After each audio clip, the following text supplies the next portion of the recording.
RawDigger.com. In this video, I'm going to walk us through a ETTR evaluation of a Macbeth color checker card.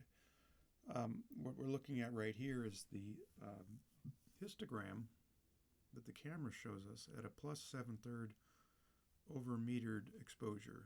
In other words, it metered it at this plus 0 value here at a fifth of a second, and over here is at a full second. Now this camera histogram is showing a histogram that's jammed to the right. It's showing all this stuff.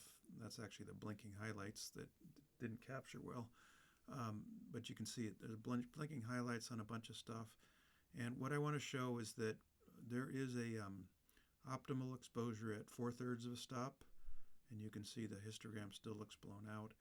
And there's actually an optimal exposure at 7/3 of a stop for the color patch part, not the white, not the top white patches, but for the color ones.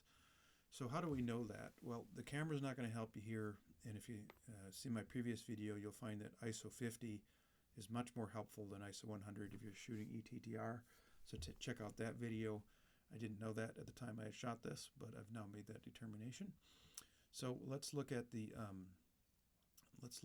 zebra display first. We can see that at 4/3 it's just starting to zebra, and at 7/3 it's definitely going zebra. But the real deciding factor here is the RawDigger histograms. And if we look at the 4/3 exposure, well, here's our plus 0. So the camera underexposed one stop and maybe a stop and a third, which is exactly what we see if we go to 4/3 stop. There's no, the histogram's still contained within the maximum of the sensor. As soon as we go to 5/3, we see a spike. That's the whites. The 7/3, it's really pretty spiky.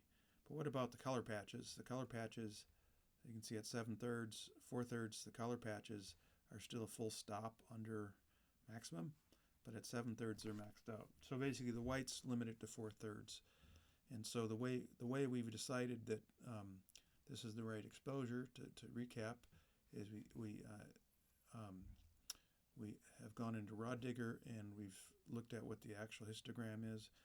That's still good, good, good, good, good, good. That's the maximum. Now you might ask, well, okay, it's pushed way to the right, maybe the color shift, maybe some weird stuff happens. At least and that could be true, but at least on Sony, I've checked the actual subject. Let's get to that. Here it is, and at plus 4/3, there is no difference in the colors. I'm mousing over them, these are changing, no difference. Of course, you get more exposure, things start to shift.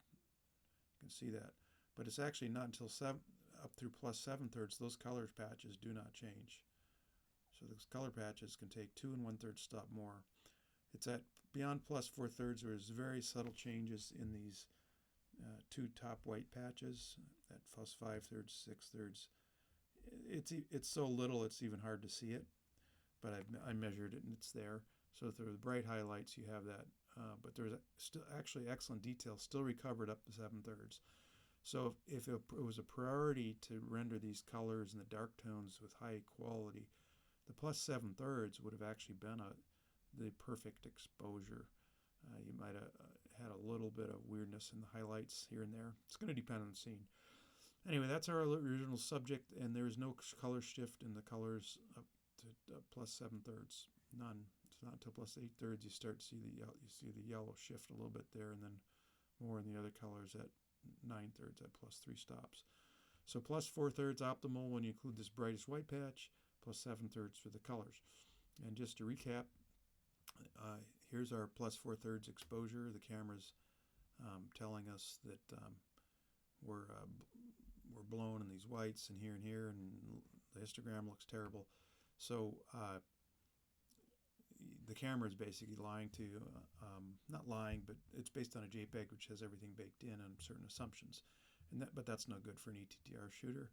So you'll want to refer to my other videos on how to gauge that maximum ETTR exposure, and ISO 100 is not doing it, so please see the one that talks about ISO 50, as well as the one that talks about how to configure the zebra display, which will be very helpful to you in setting exposure.